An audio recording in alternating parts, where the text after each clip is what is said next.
ஆண்டவரே உங்களுக்கு நன்றிப்பா. கர்த்தாவே ஸ்தோத்திரம். நீங்கள் பேசும்போது நாங்கள் கேட்கும்படிக்கு செவிகளை திறந்தருளும். காதுள்ளவன் கேட்க கடவன் என்று வேதம் சொல்லுகிறது. இதோ காதுள்ளவர்களாகி நாங்கள் இந்த வசனத்தை கேட்கின்றோம். நீங்கள் எங்களோடு பேசி எங்களை ஆசீர்வதிக்க வேண்டும், வழி நடத்த வேண்டும். நாங்கள் கற்றுக்கொண்டு உம்மோடு கூட வாழ வேண்டும். இயேசுவின் நாமத்தில் நல்ல பிதாவே, ஆமென். இன்றைக்கி நம்ம என்ன செய்தியை பார்க்க போகிறோம் அப்படின்னா, நீதியின் வசனத்தில் பழக்கம் இல்லை. அருமையானவர்களே, நீதியின் வசனத்தில் பழக்கமில்லாத ஒரு வாழ்க்கை. எதுலேயுமே பழக்கம் இல்லை அப்படின்னா நம்ம என்ன செய்யணும் அப்படின்னா பழகணும். பழக்கமே இல்லாமல் நம்மளால் எதுவுமே செய்ய முடியாது. எல்லாம் தப்பு தப்பாக இருக்கும். கரெக்டாகவே எல்லாமே கரெக்டாக இருக்கணும்னா பழக்கம் இருக்கணும். ஒரு குழம்பு செய்தாலும் அதில் ஒரு பழக்கம் இருந்தால் தான் அதை செய்ய முடியும். எல்லாமே ஒரு நம்ம ட்ரெஸ் பண்ணால் கூட நமக்கு அதில் ஒரு பழக்கம் இருக்கும்போது அது ரொம்ப ஈஸியாக நம்ம செய்திடலாம். நம்ம தலை கட்டும் போது நம்ம கரெக்டாக தலை கட்டுறோம் அப்படின்னா அதில் ஒரு பழக்கம்.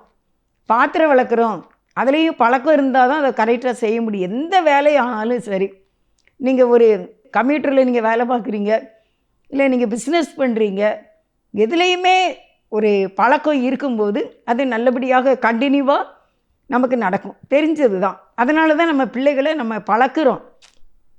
சிறு வயதிலேயே நம்ம ஒழுக்கத்தை கற்றுக் கொடுக்கிறோம். இதை இங்கே தான் வைக்கணும், இதை இப்படி தான் செய்யணும். வீட்டுக்கு வர்றவங்களுக்கு நம்ம இப்படி ஒன்று அவங்கள விஷ் பண்ணணும், வாங்கன்னு கேட்கணும், தண்ணி கொடுக்கணும், அப்படிலாம் சொல்லி நம்ம பழக்கிறோம்.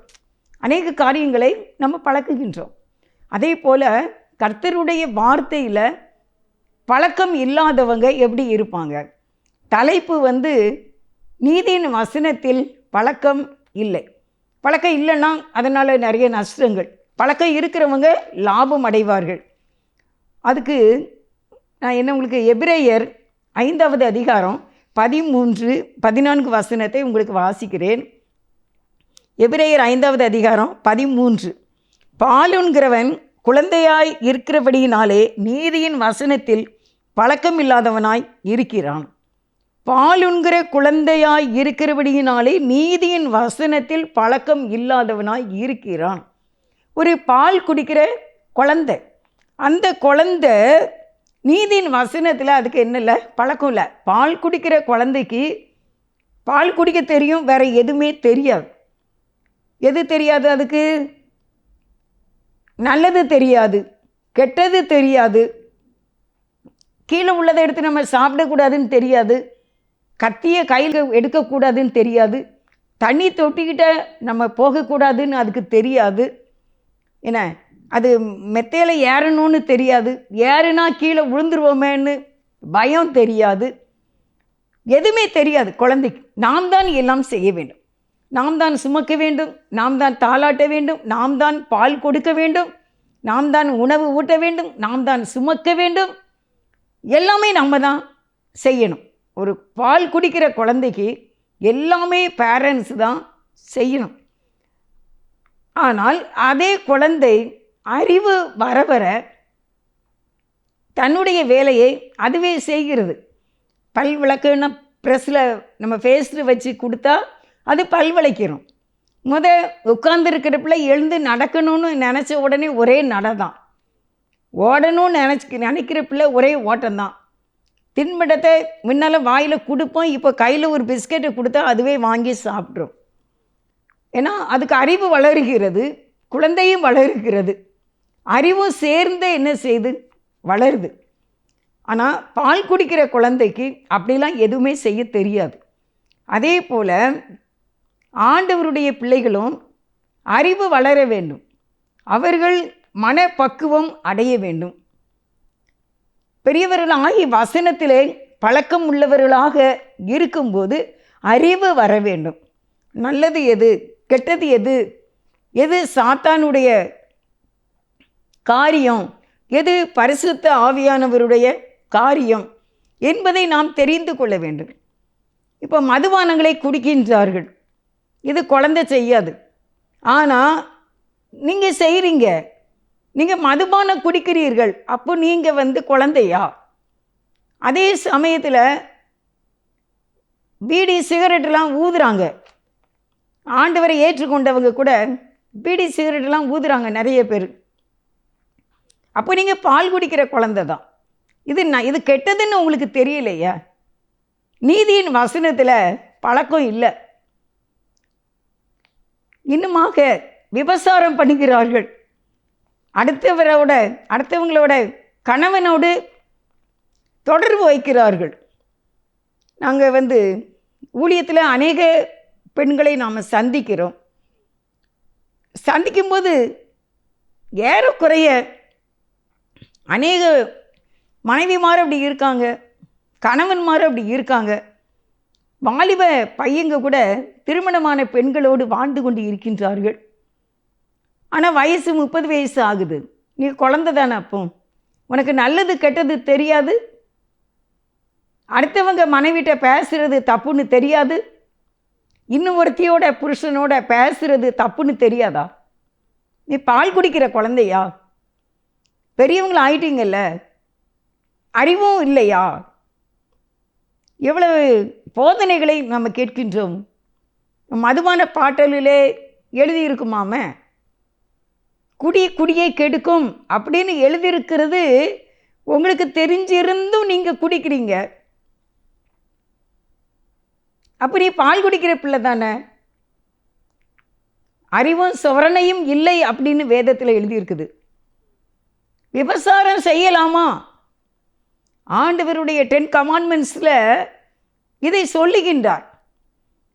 நிறையா ஒரு சில ஏரியாவிலே இதே தவறான பழக்கங்கள் அதிகமான பேர் செய்கின்றார்கள் என்று கண்ணீர் விடுகிறார்கள்.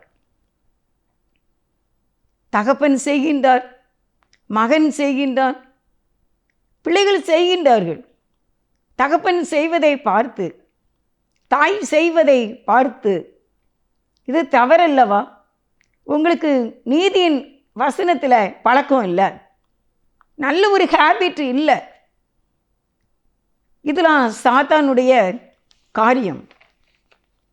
தவறு என்று நம்முடைய மனசாட்சி சொல்லுமே, நம்ம அறிவு சொல்லாதா? களவு செய்கிறாங்க, களவுன்னு அறிவு சொல்லாதா? சொல்லும் இல்லை. அடுத்தவங்க பொருளை எடுக்கக்கூடாதுன்னு நம்ம அறிவு சொல்லத்தானே செய்யும். ஏன் எடுக்கணும்? அப்போ நீங்கள் பால் குடிக்கிற குழந்தையா? வயசு 30 ஆனாலும் 50 ஆனாலும் அதே தவறை செய்கிறது தவறல்லவா?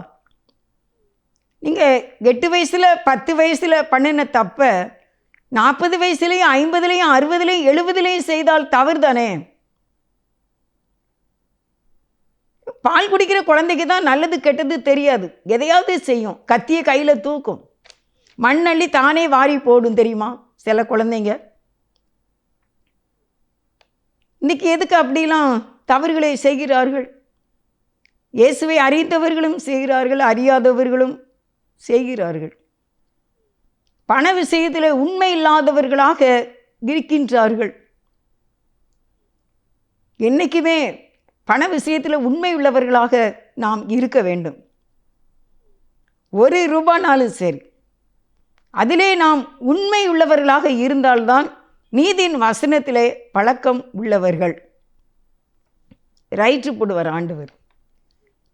தப்பாக வந்தால் ஃபெயில் தானே. ஒரு பிள்ளை பரீட்சை எழுதுது, 100க்கு 5 மார்க்கு 10 மார்க்கு தான் வாங்குது, நிறையா தப்பு தான், ஃபெயில் தானே. ஃபெயில் நல்லாவா இருக்கும்? பாஸ் பண்ண வேண்டாமா? 100க்கு 100 வாங்க வேண்டாமா? எப்பவுமே பேசிக்கிட்டே இருக்கிறதா? தவறானதை பெருமையை பேசி கொண்டு இருப்பதா? நீதியின் வசனத்தில் உங்களுக்கு பழக்கம் இல்லை. யாரை பார்க்க வேண்டும்? நல்லவர்களை பார்த்து அவர்களைப் போல வாழ பழக வேண்டும். நீதிமான்களை பார்த்து அவர்களைப் போல பழக வேண்டும். யாரை போல் நடக்க வேண்டும்? இயேசுவை போல் நடக்க வேண்டும். வேத வசனத்திலே சொல்லப்பட்ட வார்த்தையின்படி நடக்க வேண்டும். நமக்கு கற்றுக் கொடுக்கிற ஒரு ஆசிரியர், நம்ம கற்றுக் கொடுக்கிற ஒரு குருவானவர், அவர்களை நம்ம பார்க்கின்றோம். அவர்கள் சொல்வதை கேட்க வேண்டும். யாரிடம் எப்படி பழக வேண்டும்? படிக்கிற பிள்ளைகளோடே தான் பழகுவாங்களாம். ஒரு ஜட்ஜி எங்கள் சர்ச்சில் செய்தி கொடுத்தாங்க, ஒரு நீதிபதி. லேடி தான் அவங்க தான் சொன்னாங்க, படிக்கின்ற பிள்ளைகளோடு தான் பழகும். கேரக்டர் நல்லா உள்ள பிள்ளைகளோடு தான் பழகும். ஒழுக்கமான பிள்ளைகள் ஒழுக்கத்தில் உள்ளவர்களோடு தான் பழகும். இல்லை என்றால் ஒழுக்கமில்லாத பிள்ளைகளோடு பழகினால் அவர்களும் வாழ்க்கையிலே தவறி விடுவார்கள். நம்மளுடைய பழக்க வழக்கமும் பரிசுத்தமான ஹை லெவலில் மதிப்பு மரியாதை உள்ளவர்களோடு பழகும்போது நமக்கு அந்த கேரக்டர் வரும். இதெல்லாம் தப்பா, நம்ம இதை செய்தோமே இனிமேல் செய்யக்கூடாது என்று வரும். சில பேருக்கு கோபமே வராது. அவங்களோட நீங்கள் பழகி பாருங்கள். எங்கள் வீட்டில் ஒரு நாள் ஒரு சகோதரி ஜெபம் பண்ண வந்தாங்க. ஒரு குழந்தை, அந்த பிள்ளைக்கு ஒரு 2 வயசுக்கிட்ட 2-3 வயசுக்கிட்ட இருக்கும்னு நினைக்கிறேன். இந்த மகா தலையில் நிறைய மல்லிகைப்பூ வச்சுருந்தா. என்னோடு பேசி கொண்டு இருக்கிறாள். நாங்கள் பைபிளை பற்றி பேசி கொண்டு இருக்கின்றோம். அந்த 2-2.5 வயசு குழந்தை என்ன செய்துச்சு அப்படின்னா, இந்த தாய் தலையில் இருக்கிற பூவை ஒன்று ஒன்றா உருவிச்சு. அவன் அம்மா சொல்கிறாள், பாப்பா செய்யாத அப்படின்னு சொன்னான். ஆனால் அந்த குழந்தை திருப்பியும் அதை செய்துச்சு. திருப்பி செய்துக்கிட்டே இருக்குது, ஒன்று ஒன்றா எடுக்குது. ஆனால் இந்த அம்மா சத்தம் போட்டான், பாப்பா செய்யாதம்மா, பாப்பா எடுக்காத சொல்லிக்கிட்டே அவள் பேசிக்கிட்டே இருந்தா. கடைசியில் வெறும் பூவில் உள்ள நார் தான் இருந்துச்சு, எல்லா பூவும் கலந்துட்டு. அது ரொம்ப சின்ன பிள்ளை, 2 வயசு பிள்ளைக்கு என்ன தெரியும். அவன் அன்பாகவே அந்த குழந்தையிடம் பேசினாள்.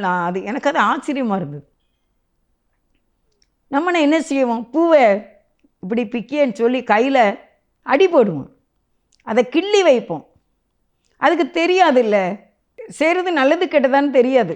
ஆனால் இதில் நான் என்ன சொல்ல வரேன் அப்படின்னா, ஒரு அன்பான வார்த்தையை அந்த தாய் தன் பிள்ளையின் இடத்துல சொன்னாள். வேண்டாம் பாப்பா, தொடாத, எடுக்காதம்மா, எடுக்காதீங்க அப்படின்னு சொல்லிக்கிட்டு இருந்தா. திருப்பி அவளுக்கு 2வது குழந்தை பிறந்திருந்தது. அப்போ நான் அவங்க வீட்டுக்கு போயிருந்தேன். இப்போ இந்த குழந்தை 5 வயசு ஆயிட்டு, அந்த குழந்தை 2 வயசு 3 வயசு கிட்டக்க. அந்த வீட்டிலே நான் பேசி கொண்டு இருந்தேன். இந்த 2 பிள்ளைகளும் மிக அன்பாக இருந்தார்கள், ரொம்ப அன்பாக இருந்தார்கள். ஒரு விளையாட்டு ஜாமான அந்த பிள்ளை எடுத்துச்சுன்னா அந்த பிள்ளை அக்களுக்கு தாமா அப்படின்னா உடனே கொடுத்துட்டு 2 பேரும், நான் 1 மணி நேரம் 2 மணி நேரம் இருந்திருப்பேன். அவ்வளோ நேரமும் அந்த 2 குழந்தைங்களுக்குள்ள சண்டையே இல்லை. ஏன்னா அந்த தாயினுடைய அன்பான அந்த கேரக்டர் அந்த பிள்ளைகளை அந்த விதமான அன்பான செயல்பாடுகளுக்குள்ளே கொண்டு வந்திருக்கிறது. உண்மையிலே ஆச்சரியப்பட்டேன் நான்.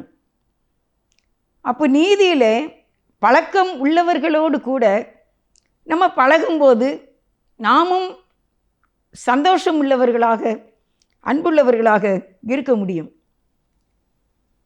சாத்தானுடைய பிள்ளைகளோடு பழகினால் அந்த குணங்கள் தான் வரும். அதனால் நிறைய பிரச்சனை வரும். சாத்தானையும் அவனுடைய செய்கைகளையும் கண்டுபிடித்து அழிக்க வேண்டும். அதுதான் நீதியின் வசனத்தில் பழக்கம். இன்னும் நான் சீக்கிரமாக செய்தி சொல்கிறேன். இப்போவே 10 நிமிஷம் ஆயிட்டு. எபிரேயர் 5:14 பலமான ஆகாரமானது நன்மை தீமை இன்னதென்று பயிற்சியினால் பகுத்தறியத்தக்கதாக முயற்சி செய்யும் ஞானோந்திரியங்களை உடையவர்களாகிய பூரண வயது உள்ளவர்களுக்கே தகும். அருமையானவர்களே, 5:14 எபிரேயர் பலமான ஆகாரமானது நன்மை தீமை இன்னதென்று பயிற்சியினால் பகுத்தறியத்தக்கதாக முயற்சி செய். பால் குடிக்கிற குழந்தைக்கு நம்ம ஆட்டு இறைச்சி குழம்பு கொடுக்க முடியாது. அது லேசாக தடுக்கினாலும் கீழே விழுந்துடும். ஆனால் நம்ம 1/2 கிலோ கறி எடுத்து நம்ம வீட்டில் சாப்பிட்ற நம்ம எவ்வளவு பலசாலிகளாக இருப்போம்ல. கண்டிப்பாக அன்னைக்கு நீங்கள் நல்லா மட்டன் எடுத்து நீங்கள் ரசம்லாம் வச்சு இல்லை ஒரு கல்யாண வீட்டில் நல்லா சாப்பிட்டுட்டு வந்தீங்கன்னா வீட்டில் வந்த உடனே ஒரு தூக்கம் வந்துடும். நமக்கு அதை எழுந்திருக்கிறது கூட கஷ்டமாக இருக்கும். அவ்வளவு ஒரு அழகான நித்திரையை கொடுக்கக்கூடியதாக இருக்கும் அந்த உணவு. அதே தான் இதில் சொல்கிறாரு, நீ பலமான ஆகாரமாகிய வேத வசனத்தை கற்றுக்கொண்டு அதிலே பழக வேண்டும். வேத வசனம் என்ன சொல்லுகிறது? களவு செய்யாதிருப்பாயாக, பிறர் மேல் பொறாமை கொள்ளாதிருப்பாயாக, பிறருடைய எதையுமே நீ விரும்பாதிருப்பாயாக, உன் தேவனாகிய கர்த்தரை மட்டுமே நீ ஆராதிக்க வேண்டும். வேதம் சொல்லுகிறது பிறனுடைய யாதொன்றையும் விரும்பாதிருப்பாயாக. எப்படியெல்லாம் வேதத்தில் கட்டளை நமக்கு கொடுக்கப்பட்டிருக்கிறது. பொய் சொல்லாதிருப்பாயாக, ஓய்வு நாளை மறவாதிருப்பாயாக. இந்த வசனங்களிலே நாம் பயிற்சி பெற வேண்டும். பயிற்சியினால் 14 பாருங்க, பலமான ஆகாரமானது நன்மை தீமை இன்னதென்று பயிற்சினால் பகுத்தறியத்தக்கதாக முயற்சி செய்யும். இப்போ வசனத்திலே நம்ம என்ன செய்யணும்? பழக வேண்டும். நீங்கள் ஆதாம் ஏவாள் அவர்களுக்கு வசனத்திலே பழக்கம் இல்லை, அதனால் அவர்கள் தவறு செய்து விட்டார்கள். ஆண்டவர் சொன்ன கற்பனையை அவங்களுக்கு அறியக்கூடிய அந்த ஒரு பகுத்தறிவு இல்லாததுனால பழத்தை சாப்பிட்டாங்க, அதனால் விரட்டப்பட்டாங்க, நஷ்டம் அடைந்தார்கள். ஏசாயா 1வது அதிகாரம் 18வது வசனம், வழக்காடுவோம் வாருங்கள் என்று கர்த்தர் சொல்லுகிறார். உங்கள் பாவங்கள் சிவரென்று இருந்தாலும் உறைந்த மலையைப் போல வெண்மையாகும், அவைகள் இரத்தாம்பர சிவப்பாய் இருந்தாலும் பஞ்சை போல் ஆகும். நீங்கள் மனம் பொருந்தி செவி கொடுத்தால் தேசத்தின் நன்மையை புசிப்பீர்கள், மாட்டோம் என்று எதிர்த்து நிற்பீர்கள் ஆகில் பட்டயத்துக்கு இரையாவீர்கள். கர்த்தரின் வாய் இதை சொல்லிற்று. அருமையானவர்களே, வழக்காடுவோம் வாருங்கள். உங்கள் பாவங்கள் இரத்தாம்பர சிவப்பாய் இருந்தால் கூட நான் அதை உறைந்த பஞ்சை போல வெண்மையாக்குவேன். ஆனால் நீ மனம் வருந்தி செவி கொடுக்க வேண்டும். நீங்கள் மாட்டோம் என்று எதிர்த்து நிற்பீர்களாகில் பட்டயத்துக்கு இரையாவீர்கள் என்று வேதம் சொல்லுகிறது. ஆனால் நம்முடைய பாவத்தின் நிமித்தம் நீ தற்கொலை செய்ய வேண்டிய அவசியம் இல்லை. நீ வீட்டை விட்டு எங்கேயாவது ஓட வேண்டும் என்கிற அவசியம் இல்லை. பரதேசியாய் நீ அலைய வேண்டும் என்கிற அவசியம் இல்லை. உனக்கு வேத வசனம் காத்திருக்கிறது. அந்த வேத வசனத்தினுடைய பழக்கத்தோடு நாம் பழக வேண்டும். அந்த வசனம் என்ன சொல்லுதுன்னா, உன்னுடைய பாவம் ரொம்ப கரையாக ஆகிவிட்டதா? நீ நிறைய பாவம் செய்துட்டீங்களா? பரவாயில்ல, நீ வழக்காடுவோம் வா, நீ என்னிடத்தில் வா. உன்னுடைய பாவங்கள் இரத்தாம்பர சிவப்பாய் இருந்தாலும் அதை நான் உறைந்த பஞ்சை போல வெண்மையாக்குவேன், உறைந்த மலையைப் போல வெண்மையாக்குவேன் என்று கர்த்தருடைய வேதம் சொல்லுகிறது. வசனத்திலே நாம் பழக வேண்டும். பாவத்தின் சம்பளம் மரணம் என்று எழுதப்பட்டிருக்கிறது. அதை சேர்ந்த வசனத்தில் பார்த்தீங்கன்னா, பாவத்தின் சம்பளம் மரணம், கர்த்தராகிய இயேசு கிறிஸ்துனுடைய கிருபை வரமோ நித்திய ஜீவன். நீங்கள் மரணத்திலே நிற்காம மரணத்தை விட்டு நீங்கி பிழைத்து நித்திய ஜீவனுக்குள்ளாக கடந்து வர வேண்டும். அதுதான் வசனத்திலே உள்ள பழக்கம். வாருங்கள் என்று கூப்பிடுகின்றார். வழக்கால் வாருங்கள், உன்னுடைய பாவம் இரத்தாம்பர சிவப்பாய் இருந்தாலும் வெண்மையாக்குவேன். நீ வசனத்தோடு நாம் பழக வேண்டும். வேதம் இப்படி சொல்லுகிறது. ஏன் வீட்டை விட்டு ஓடணும்? ஏன் காட்டுக்குள்ளே போகணும்? எதுக்கு அனாதையாக போகணும்? எதுக்கு எங்கேயாவது போகணும்? வசனம் சொல்லுகிறது, வாருங்கள் என்னிடத்திலே. உபாகமம் 20வது அதிகாரம் 3வது வசனத்தில் பாருங்க, இஸ்ரவேலரே கேளுங்கள், இன்று உங்கள் சத்துருக்களுடன் யுத்தம் செய்ய போகிறீர்கள். உங்கள் இருதயம் துவள வேண்டாம். நீங்கள் அவர்களை பார்த்து பயப்படவும் கலங்கவும் தத்தளிக்கவும் வேண்டாம். உங்களுக்காக உங்கள் சத்துருக்களோடு யுத்தம் பண்ணவும் உங்களை ரட்சிக்கவும் உங்களோட கூட போகிறவர் உங்கள் தேவனாகிய கர்த்தர் என்று சொல்ல வேண்டும். வசனத்திலே பழக வேண்டும். எங்களுக்கு பிரச்சனை இருக்குது, கர்த்தர் எங்களுக்கு முன்னே போவார், எங்களுக்காக கர்த்தர் யுத்தம் பண்ணுவார். இது நிமித்தம் உன் இருதயம் துவள வேண்டாம். இந்த வசனத்தோடு கூட நாம் பழகிக்கொள்ள வேண்டும். நான் எதுக்கு பயப்படணும்? இந்த நோய் எனக்கு ஒன்றும் செய்யாது. என் முதிர் வயதில் என் தேவன் என்னை தாங்குவார். என்னுடைய பிள்ளைகள் ஆசீர்வதிக்கப்படுவார்கள். உன் இருதயம் துவள வேண்டாம், நீ கலங்க வேண்டாம், துவள வேண்டாம், பயப்பட வேண்டாம். உங்களை ரட்சிக்கும்படிக்கு உன் தேவனாகிய கர்த்தர் உனக்கு முன்னே போவார். உன் தேவனாகிய கர்த்தர் உங்கள் வீட்டுக்குள்ளே உங்களோடு கூட இருக்கின்றார். எதுக்கு சஞ்சலம்? எதுக்கு தவிப்பு? எதுக்கு சோர்ந்து போன நிலைமை? நீதியின் வசனத்திலே நீங்கள் பழகுங்கள், பயிற்சி எடுங்கள், முயற்சி செய்யுங்கள்.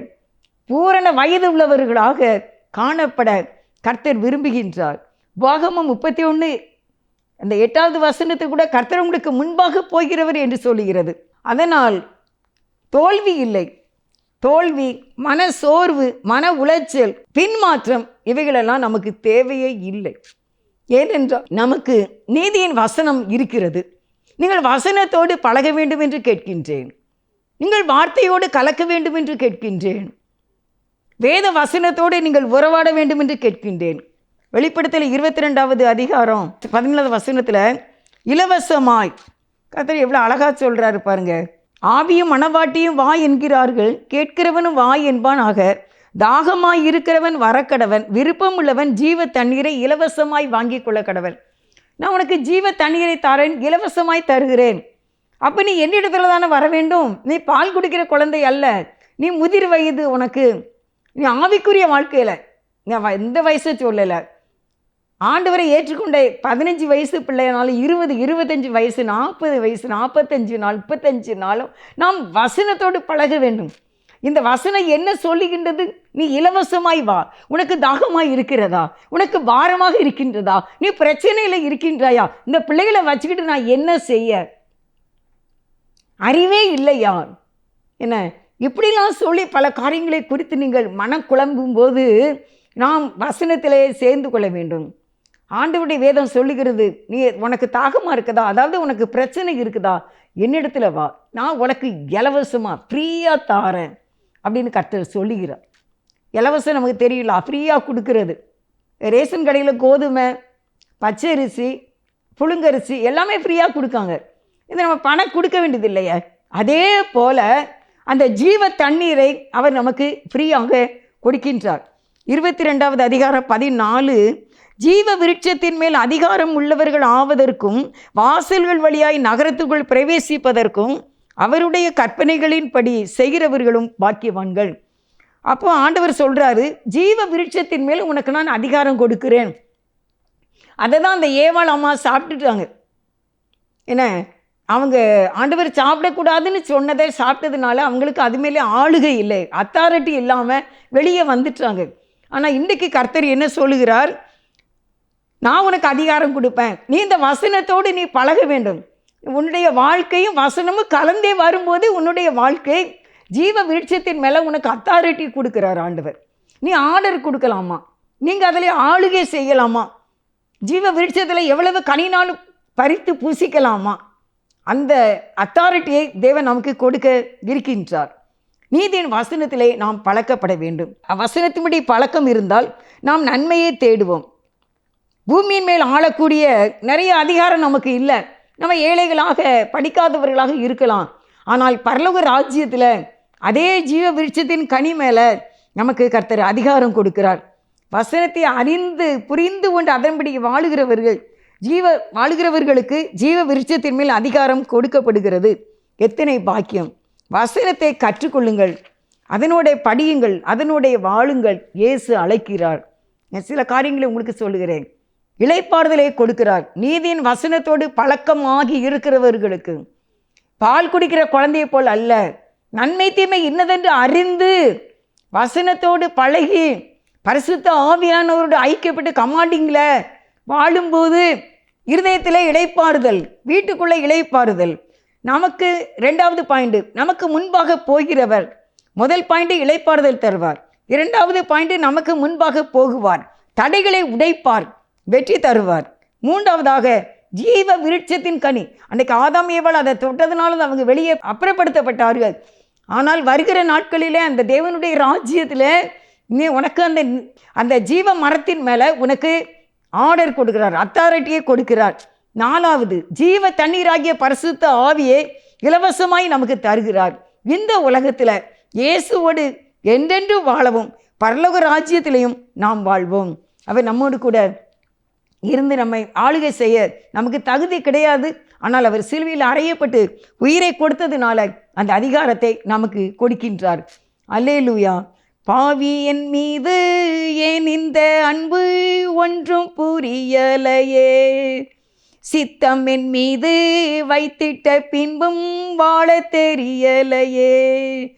பாவி என் மீது ஏன் இந்த அன்பு ஒன்றும் புரியலையே, சித்தம் என் மீது வைத்திட்ட பின்பும் வாழ தெரியலையே, இன்னும் வாழ தெரியலையே. தேவனே ஜீவனே, தேவனே என் ஜீவனே, இயேசுவே வழி சத்தியமே, தேவனே என் ஜீவனே, இயேசுவே வழி சத்தியமே. பாவி என் மீது ஏன் இந்த அன்பு ஒன்றும் புரியலையே, சித்தம் என் மீது வைத்திட்ட பின்பும் வாழ தெரியலையே, இன்னும் வாழ தெரியலையே, இன்னும் வாழ தெரியலையே. வேதத்தை கொடுத்திருக்கின்றார், கற்பனைகளை தந்திருக்கின்றார், வாக்குத்தத்தங்களை தந்திருக்கின்றார், வாழ தெரியல. ஆனால் நீங்கள் அவரோடு கூட, இயேசுவோடு கூட ஐக்கியப்பட்டு வாழ்வீர்களானால் இந்த 4 ஆசீர்வாதங்களையும் பெற்றுக்கொள்ள தேவன் நமக்கு கிருபை செய்கிறார். நேசிக்கிற ஆண்டவரே, எங்களை ஆசீர்வதியும், தாழ்த்தி ஒப்பு கொடுக்கிறோம். இயேசுவின் நாமத்தில் வேண்டிக் கொள்கின்றேன், ஜீவனுள்ள நல்ல பிதாவே, ஆமென். God bless you.